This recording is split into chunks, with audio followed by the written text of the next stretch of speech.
नमस्कार मित्रांनो, चित्रपटसृष्टीतील अतिशय देखणी अभिनेत्री ज्यांनी आपल्या अभिनयाने मालिका विश्व, आकाशवाणी व चित्रपटात विश्वातही आपल्या स्वतःच्या अभिनयाचा ठसा उमटवला, त्यांनी कर्करोगासारख्या गंभीर आजाराने या जगाचा निरोप घेतलाय। चला तर पाहूयात कोण आहेत त्या अभिनेत्री व काय आहे संपूर्ण माहिती। तत्पूर्वी आपण जर तारांगण या YouTube चॅनलला सबस्क्राइब केलं नसेल तर नक्की सबस्क्राइब करा। आपल्या प्रसन्न व्यक्तिमत्वासाठी ओळखल्या जाणाऱ्या अभिनेत्री आणि अँकर अपर्णा वस्तारे यांचे निधन झालेले आहे। वयाच्या 57व्या वर्षी त्यांनी अखेरचा श्वास घेतला। त्यांना कर्करोग झाला होता।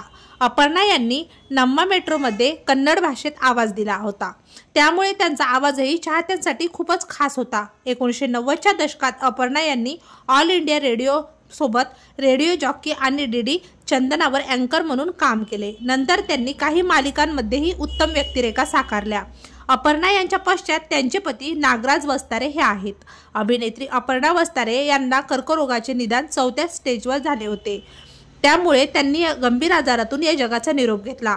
त्यांच्या अशा अचानक जाण्याने संपूर्ण मनोरंजन विश्वात हळहळ व्यक्त केली जात आहे। तेव्हा आपल्या तारांगण या YouTube चॅनल तर्फे अभिनेत्री अपर्णा वस्तारे यांना भावपूर्ण श्रद्धांजली।